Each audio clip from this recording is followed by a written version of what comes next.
And we are going to welcome some new members. And if Kevin and Andy will come, please. And we're glad to welcome them into our membership, fellowship. Well, they're already part of our fellowship. They've been here for a while. But now you can stand right there and just look at me and try to smile a little bit. Yeah. That'll work. So they fit right in. We're good? At least I do. Yeah. Well, he didn't, We'll just let Kevin come along. Okay. Well, I have a ritual that we want to do, and then we're going to welcome you into membership. So the privileges and blessings we have in community together in the Church of Jesus Christ are sacred and precious. There is in it such hallowed fellowship, care, and counsel as cannot otherwise be known apart from the family of God. There is the godly care of pastors with the teachings of the Word and the inspiration of corporate worship, and there is cooperation in service, accomplishing that which cannot otherwise be done.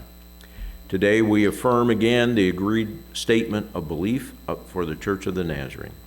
We believe in one God, the Father, Son, and Holy Spirit. We believe the Old and New Testament scriptures given by plenary inspiration contain all truth necessary to faith and Christian living. We believe human beings are born with a fallen nature and are therefore inclined to evil, and that continually. We believe the finally impenitent are hopelessly and eternally lost. We believe the atonement through Jesus Christ is for the whole human race, and that whosoever repents and believes on the Lord Jesus Christ is justified and regenerated and saved from the dominion of sin. We believe that believers are to be sanctified holy, subsequent to regeneration through faith in the Lord Jesus Christ. We believe the Holy Spirit bears witness to the new birth and also to the entire sanctification of believers. And we believe our Lord will return, the dead will be raised, and the final judgment will take place. So, do you heartily believe these truths? If so, answer I do. Okay. Do you acknowledge Jesus Christ as your Lord and Savior, and do you believe that He saves you now? Say I do. Okay. Desiring to unite with the Church of the Nazarene, do you commit to love the Lord your God with all your heart, soul, mind, and strength, and your neighbor as yourself, as expressed by the covenants of Christian character and conduct? Do you commit to the mission of God as expressed in the doctrine, fellowship, and work of the Church of the Nazarene? Will you support the teachings of the Church of the Nazarene and strive with God's help to grow in your understanding and practice of the same in a way that enhances the witness of the Church? Will you endeavor in every way to glorify God by a humble walk, godly conversation, and holy service, by devotedly giving of your resources, and by faithfully participating in the means of grace? Will you follow Jesus Christ all the days of your life, abstain from all evil, and seek earnestly to perfect holiness of heart and life in the fear of the Lord? If so, answer, I will. Okay.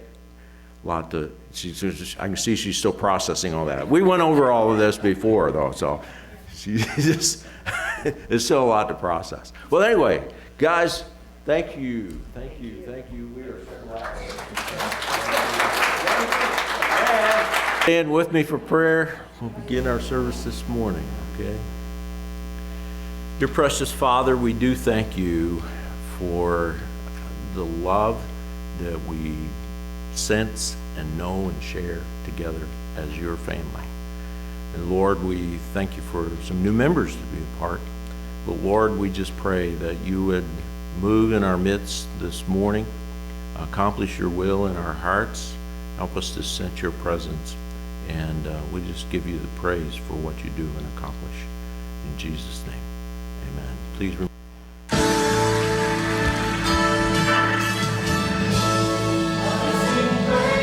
To your name, oh Lord, praises to your name, oh Lord, for your name is great and greatly to be praised. I sing praises to your name, oh praises to your name, O Lord, for your name is great and greatly to be praised. I sing praises to your name, O Lord, praises to your name, O Lord, for your name is great and greatly to be praised. I sing praises to your name, O Lord, praises to your name, O Lord, for your name is great and greatly to be praised. I give glory to your name, O Lord, glory to your name, O Lord, for your name is great and greatly to be praised. I give glory to your name, O Lord, glory to your name, O Lord, for your name is great and greatly to be praised.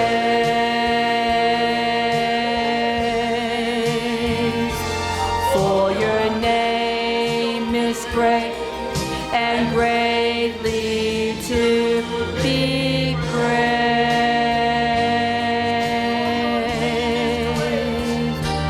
For your name is great and greatly to be praised.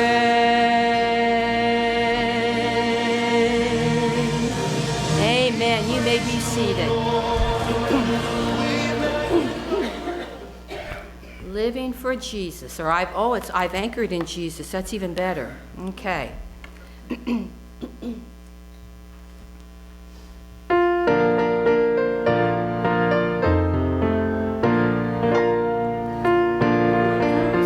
Ocean where mighty billows roll, I fix my hope in Jesus, the Savior of my soul.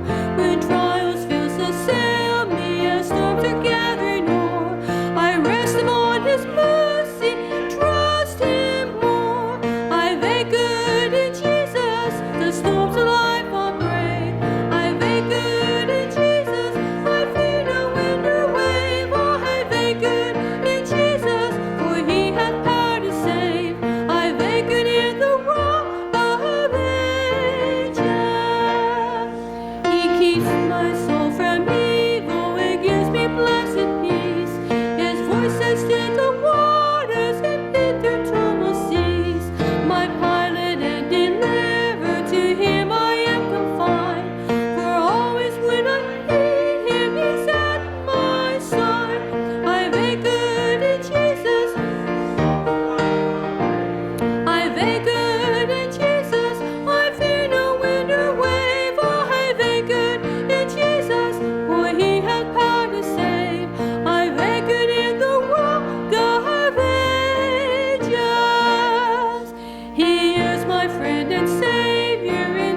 trusting in Him, He'll guide me through. Help me to serve Thee more and more. Help me to praise Thee more and more. Live in Thy presence day by day, never to turn from Thee away.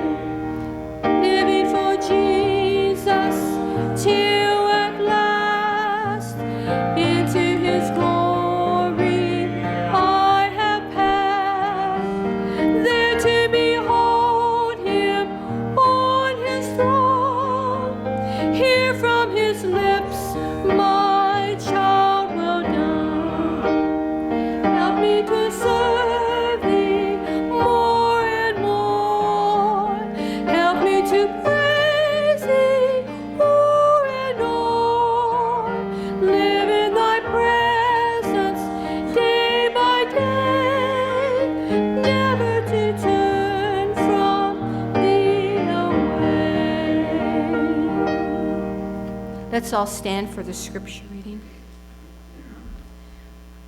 Hallelujah, for our Lord God Almighty reigns. Let us rejoice and be glad and give Him glory. For the wedding of the Lamb has come, and His bride has made herself ready.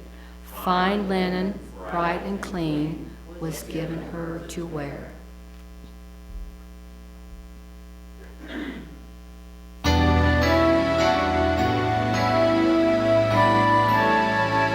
Open our eyes, Lord. We want to see Jesus,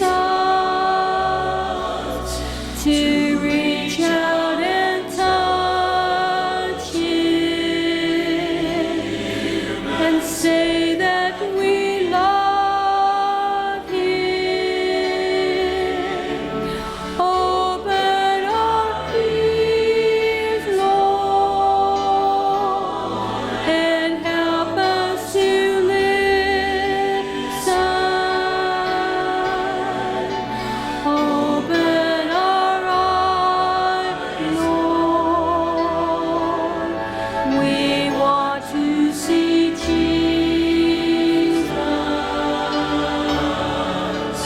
Open our eyes, Lord. We want to see Jesus,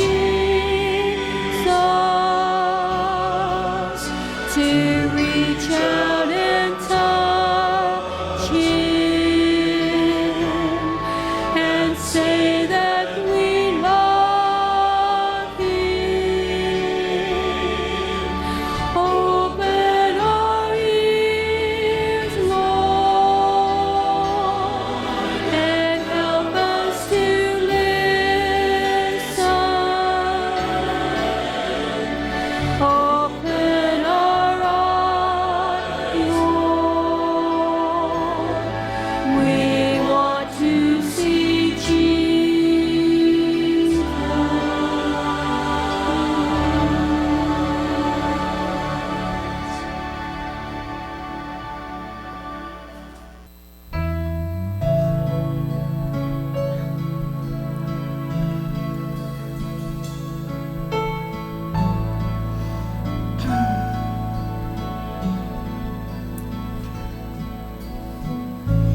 I'm not on an ego trip. I'm nothing on my own. I've made mistakes, often slipped. Just common flesh and bone. But I'll prove someday just what I say. I'm of a special kind. When He was on the cross, I was on His mind.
message today. Maybe. Good message, though, I think. Let the Lord speak to your heart today. I'm going to begin reading verse 1, go through verse 1 of chapter 2. The word of the Lord that came to Hosea, son of Beeri, during the reigns of Uzziah, Jotham, Ahaz, and Hezekiah, kings of Judah, and during the reign of Jeroboam and Jehoash, king of Israel. When the Lord began to speak through Hosea, the Lord said to him, "Go marry a promiscuous woman, and have children with her. For like an adulterous wife, this land is guilty of unfaithfulness to the Lord." So he married Gomer, daughter of Diblaim, and she conceived and bore him a son. Then the Lord said to Hosea, "Call him Jezreel, because I will soon punish the house of Jehu because of the massacre at Jezreel, and I will put an end to the kingdom of Israel. In that day I will break Israel's bow in the valley of Jezreel." Gomer conceived again and gave birth to a daughter. Then the Lord said to Hosea, "Call her Lo Ruhamah, which means not loved. For I will no longer show love to Israel, that I should at all forgive them. Yet I will show love to Judah, and I will save them, not by bow, sword, or battle, or by horses and horsemen, but I, the Lord their God, will save them." After she had weaned Lo Ruhamah, Gomer had another son. Then the Lord said, "Call him Lo Ami, which means not my people. For you are not my people, and I am not your God. Yet the Israelites will be like the sand on the seashore, which cannot be measured or counted. In the place where it was said to them, 'You are not my people,' they will be called children of the living God. The people of Judah and the people of Israel will come together, and they will appoint one leader, and will come up out of the land, for great will be the day of Jezreel. Say of your brothers, my people, and of your sisters, my loved one." Let's pray. Father, we do thank you for your great love for us. Just incomprehensible, really, when we think about who we are and who you are. And yet, you love us, you care for us, you want a relationship with us. And we're so thankful for all that you do and have done to provide for that relationship. And Lord, for your presence with us today and every day. And we'll give you the praise for what you do and accomplish today in our midst. In Jesus' name we pray. Amen. Thank you.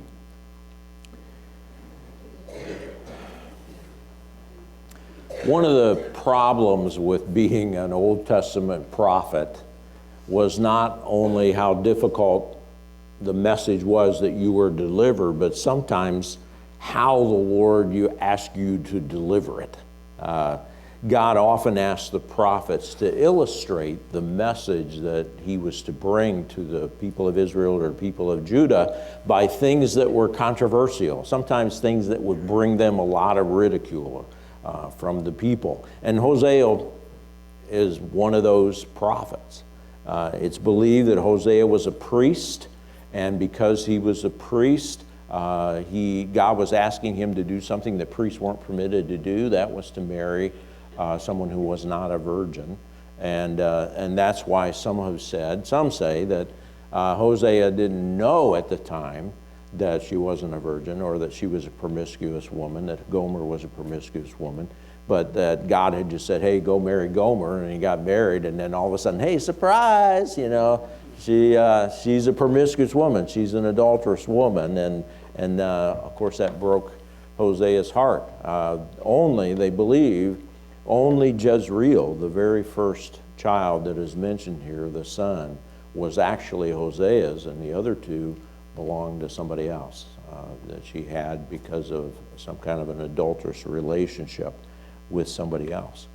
And I'm sure Hosea had a lot of those, "Hey man, why me?" prayers. Why, Lord, are you asking me to do this? Why have you asked me to do this? But in obedience to God, he persisted because he knew that actions often speak louder than words.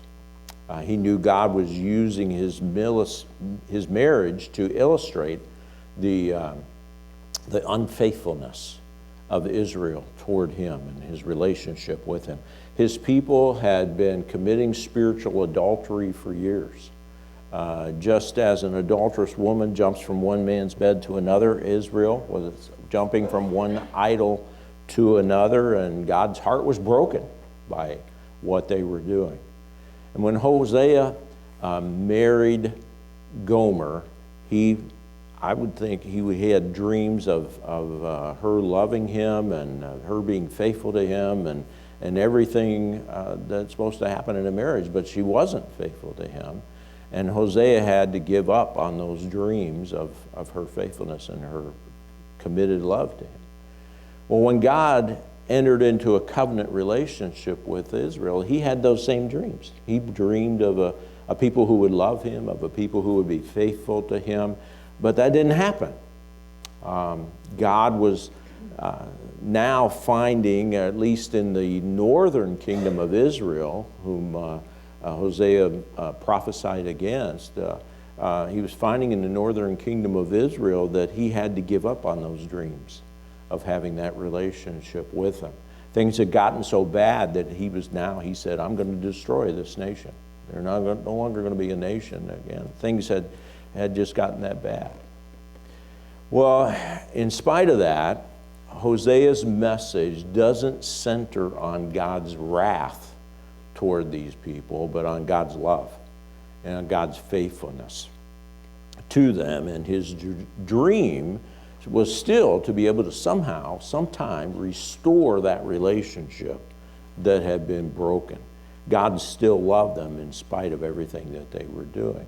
And by his grace, he was going to provide a remedy for their sin, not only for the remnant that was left of Israel, but also of Judah. But actually, he was going to provide a remedy for sin for the entire world. God's message to Israel centered around the names of these three children that were born to Gomer. And the first was Hosea's son, Jezreel. His name means God sows, or God scatters, and he was going to scatter the people of Israel. His name symbolized God's judgment and God's destruction upon that nation. God was about to break the bow of Israel, he says, which means that they were going to become powerless against their enemies. No matter how hard they tried, they were going to be defeated. So by the time of Hosea, the northern kingdom of Israel was in shambles. They had 7 different kings in 8 or 9 years, 4 of whom were assassinated by their successor in just that short amount of time. The nation was full of crime and corruption and immorality. The religious leaders were just as involved in the worship of idols and all of the moral practices that went with the worship of idols. They were just involved in that as they were still worshiping God.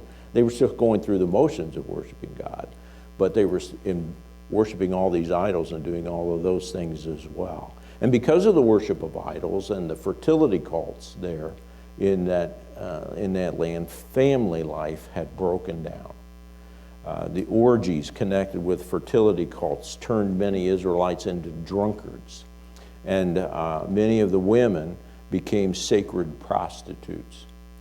There was class hatred. The rich were getting richer, the poor were getting poorer, the rich were enslaving and the poor and misusing the poor. And Hosea was called to minister for God during those times and during very difficult times. And the message of God to that nation was, I will no longer show love to the house of Israel. I'm going to destroy this nation and scatter them like chaff to the wind, basically what he was saying.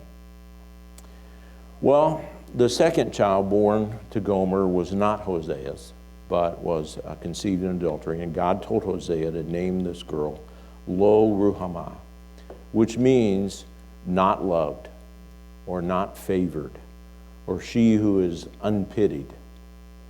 And her name was symbolic of God's decision to no longer continue to show compassion toward the nation of Israel. He was not going to be merciful to her. He would no longer forgive her or try to save her from her enemies. And once Israel was captured and deported by the Assyrians, they were never permitted again to come back and to be a nation again in that land. God also mentions here, if you remember, the southern nation of kingdom of Judah. And they were also unfaithful to God, but not to the extent of the nation of Israel. And they were going to be deported one day by the Babylonians, and the city of Jerusalem was going to be destroyed, but they were going to repent of their sin, and God was going to bring them back to the land one day. But not by their own might, he said, but by his mercy and his grace. It was going to be something God did, something that they didn't do. And if you know that story, you know that came to be, that actually happened. Well, the message for all time, I think for everyone, for all time, is this: that whoever forsakes the living God will fall into destruction.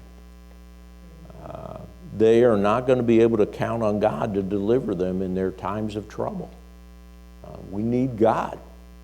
We need God as a people. We need God as individuals. We need God as a nation too, don't we? Well, I suppose it's kind of hard for sinful people like us to understand, and I know it's going to sound like a strange term, but it's hard for us to understand the pure jealousy of God. God is not jealous of us for his sake. He doesn't need us. He's jealous of us for our sake because we need him. He's concerned about us. He wants what is best for us, and yet we often find other things to put our hope in and put our trust in, and those things can destroy us in our life, and certainly destroy our relationship with God. And eventually God says, okay, if that's the way you want it, you can have it that way. You can do whatever you choose to do, but I'm not going to protect you from the consequences of your choices.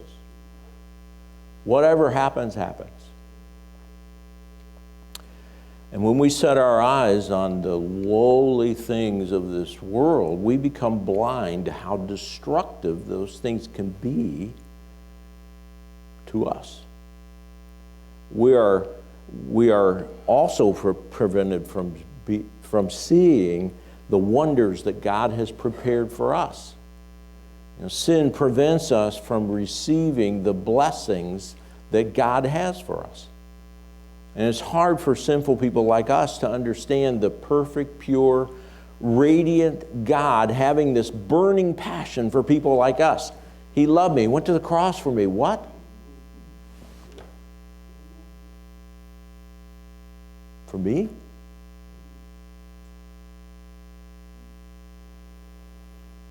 But that's just it. Everything that he created was for us.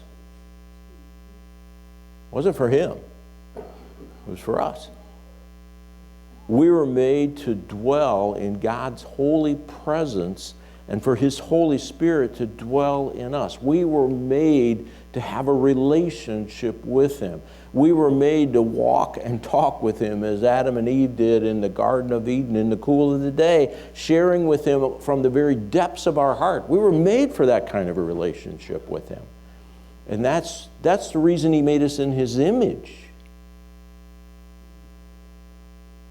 That's almost beyond our ability to imagine. And I guess that's why God gave us such a graphic illustration of his love through Hosea. A woman, or a man for that matter, who doesn't grasp the depth of love of their spouse is more likely to violate that covenant of that I'm going to love, honor, and cherish you to the death do us part. And the same could be said of a relationship with God. If we don't recognize the depth of God's love, the more likely we are to sin against him. That's why God gives us ample opportunity to discover his love. We are to be the bride who is deeply in love with him. We're to adore our husband. We're to cling to him as if we cannot get enough of His presence. We are to love Him deeply till death and beyond. No rival should be able to get our attention. No idol should be able to get our attention and steal us away from Him. And if they do, that just reveals that we don't really love God. We never did. We haven't loved Him as we should. And that's not God's fault. He's always lavishly pouring out His love upon us. If other things attract our attention from God, it's because we haven't loved Him. You know? Those who love Him completely aren't going to spread their love around. That's the whole message of Hosea and the message of most of the Old Testament prophets. It's even the message of the New Testament as well. That God has poured out, if God has poured out His love into our hearts by the Holy Spirit, we're not going to sin against Him. If His pure love is in our hearts, there's nothing in this world that's going to attract us away from Him and pull us away from Him. Most of us, I'm just being honest, most of us, even as Christians, sometimes still struggle with some sin or another. Something that attracts our attention, something that pulls us, something that makes us want to sin against God. And the key to overcoming that wandering eye, if you want to call it that, is to know how deeply and purely that we are loved by God. If we truly know the purity of His jealousy, then we'll never want to sin against Him. Our hearts will burn just as passionately for Him as His does for us. Well, Gomer had another child from adultery. God told Hosea to name him Lo-Ami, which means not my people. For you are not my people, and I am not your God.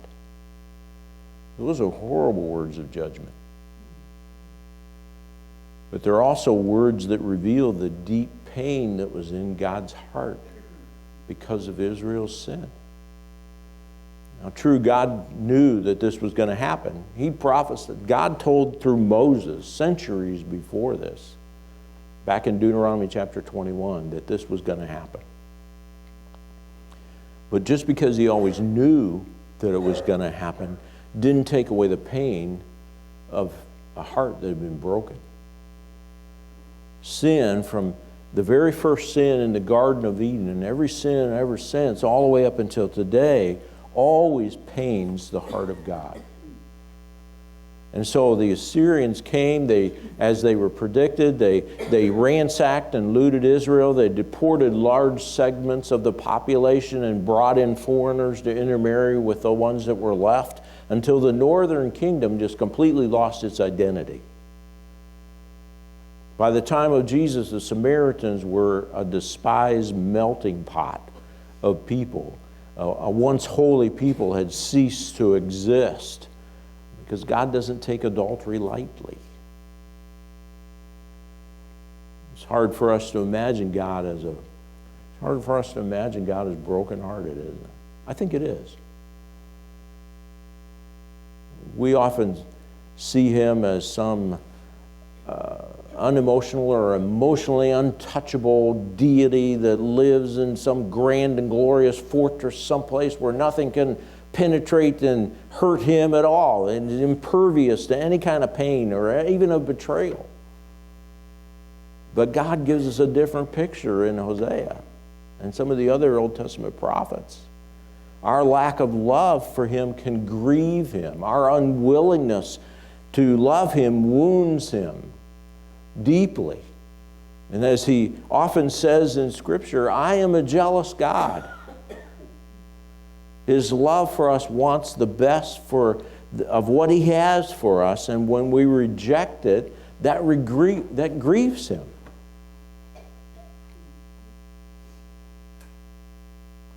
But there's good news. Aren't you glad? There's always good news. And the good news is that there is restoration and renewal that is possible. In the middle of God declaring judgment on the nation of Israel, he said to them, in the place where it is said to them, you are not my people, they will be called sons of the living God. God rejected Israel only after they had rejected him. And usually when a person divorces, when they divorce, it's permanent. Done. But in the case of God and Israel, God had a plan to restore that relationship. At least some of the people of Israel would repent and would one day unite with the people of Judah, and God would bring them back to the land that he had promised to give them. And even the same promise that he gave to Abraham, he said, you're going to be as numerous as the sand on the seashore. One day they would return. They would have a new king, a Messiah, who would unite them. And it seems to indicate that one day even the Gentiles were going to serve the Lord. God's Spirit would one day fill their hearts, and they would commune together as they had never been able to do before. Jews and Gentiles all believing in God and all following this Messiah, this Savior who was to come. And think about what a dramatic restoration that was. You know, where there was adultery and heart-wrenching betrayal, there was now intimacy. Where they were disowned and illegitimate children, now they were sons and daughters of the living God. Where all had seemed lost and hopeless, now there was fullness of joy. There was even a fairy tale ending where it sounded like everything was going to end and they were all going to live happily ever after.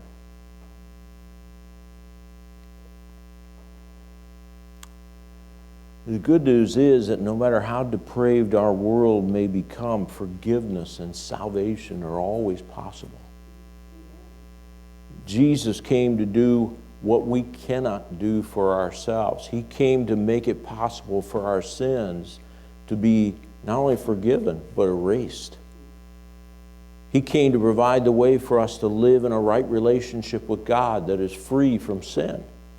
And no matter how vile or disgraceful a person's actions may become, they are never out of the reach of God's love. Aren't you glad? Aren't you thankful for that? And that doesn't mean everyone's going to be saved. Salvation is for those who turn to God with repentant hearts, turning from their sin to be reconciled to God. And it also doesn't mean that we have to try to earn our salvation somehow. We can't earn it. We don't deserve it. God isn't holding auditions for his bride, you know. Thought of that and thought of the Old Testament story of Vashti, the Queen Vashti, who was when Judah was carried into Babylon in captivity. Queen Vashti, at that time, King Xerxes, you have to read the story for yourself in the book of Esther, but King Xerxes got mad at her and he banished her from his presence. Well, then they had to find a new queen, and so they had a big beauty contest. And they brought in all the most beautiful women from all over the kingdom to see which one would please them. And of course, Esther was the one they chose. Kind of reminds you of one of those TV shows they have out now. What is that, The Bachelor or something like that? All these beautiful women vying to marry the rich, available bachelor guy, which all those shows are just completely crazy in my mind. But I just can't understand that. But anyway. But God doesn't hold auditions for his bride. He loves us all. He's already chosen to love his bride, which is all of those who have come to him in faith, promising to live faithfully for him. And even if we should stray for a time, he's still going to love us and seek to win us back. God seeks to restore our relationship with him simply because he knows what that relationship can be. Trying to earn his love, whether we do it consciously or unconsciously, only insults him because he already loves us with an incredible love. All he wants for us is just to love him in return. God can restore a person, he can restore a people, he can restore a nation to be his spotless bride. Even now, when God looks at us, when he looks at his bride, he doesn't see the stains of our sin, but only the beauty of our righteousness.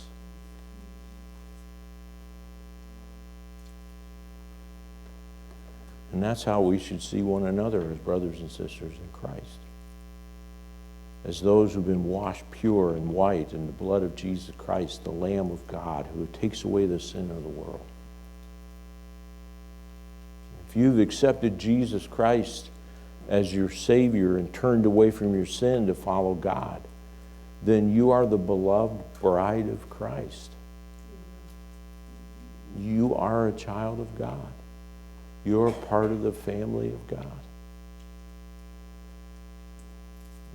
And that's not something we've earned. It's a gift of God's grace. We're not children of God because simply because we've been born into this world. We are children of God because we have been born again into the kingdom of God, into the family of God.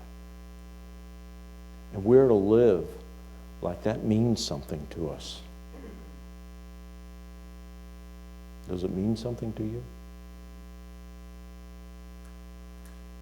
We're to live in God's glory. We're to live in his love. We're to live in his grace each and every day and love him in return and walk and talk with him and share life with him.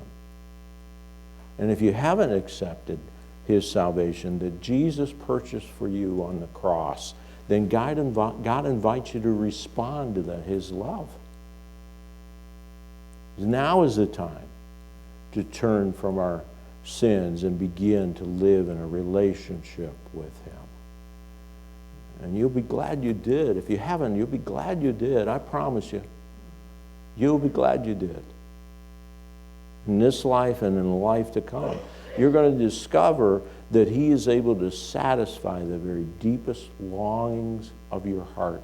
You can look everywhere else in the world, to every idol, everything that you might think is so great and grand and glorious, but nothing's going to satisfy you like the presence of God in your heart, because that's the relationship that you were created to have.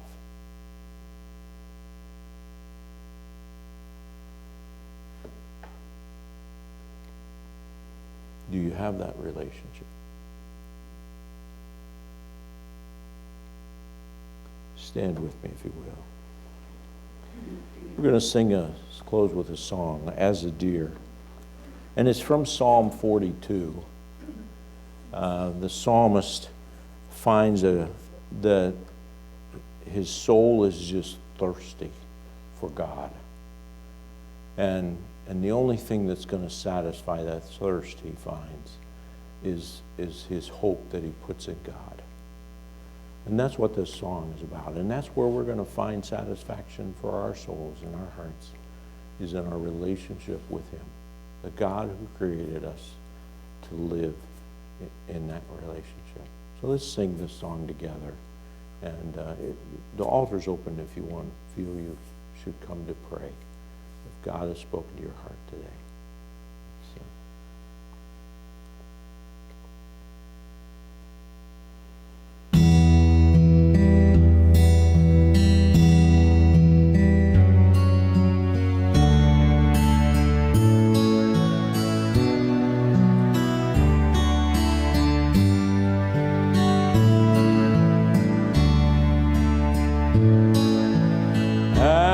the deer panteth for the water, so my soul longeth after thee. You alone are my heart's desire, and I long to worship thee.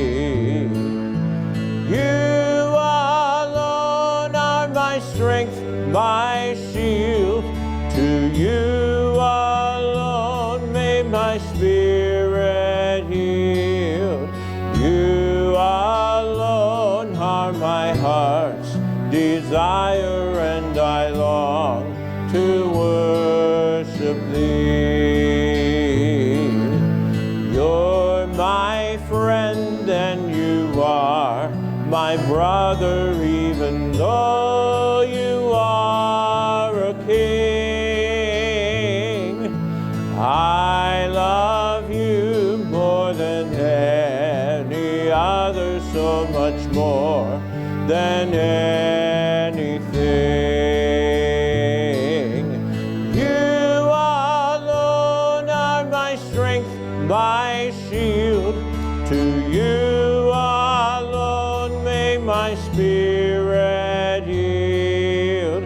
You alone are my heart's desire, and I long to worship thee. I want you more than gold or silver, only you can satisfy.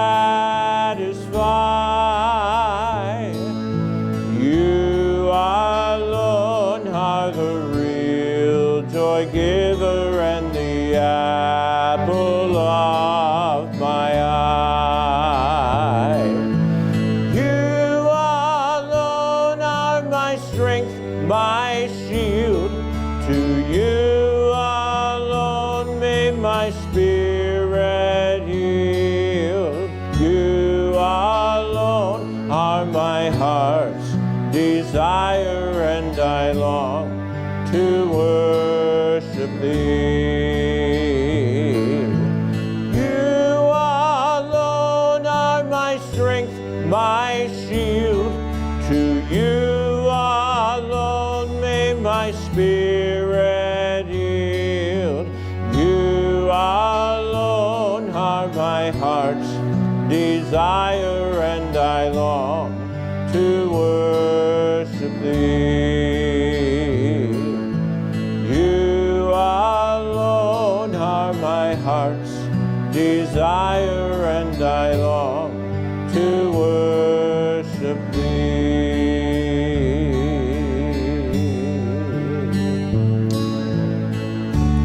Let's pray. Father, we thank you for your great love for us. We don't deserve that. You reached out to us first. You tried to win us. You work every day to prove your love for us.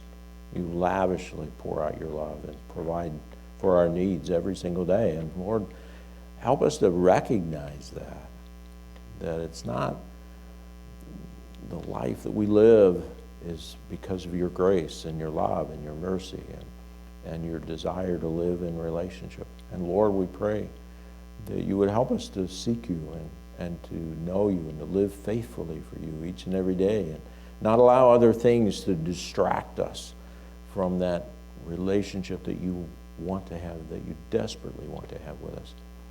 And Lord, I pray for your will. Be with each one that's here today. Lord, you know each of our hearts. You know the things perhaps that we struggle with, that things that want to pull us away from that relationship, that trust in you, the faith in you. And Lord, I pray you help us to put those aside and push them away, to realize how unnecessary, how unimportant those are as we live for you.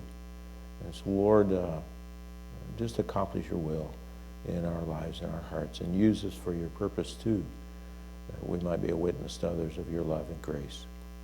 But thank you for all you're doing. And I pray, Lord, anybody here today that doesn't really know you as their Lord and Savior, I pray that today they would realize how much you love them, and how much you long for them to live in relationship, and that they would accept that, accept your love, and give their love in return. And Lord, we just thank you and praise you for all that you do. In Jesus' name, amen. Thank you all.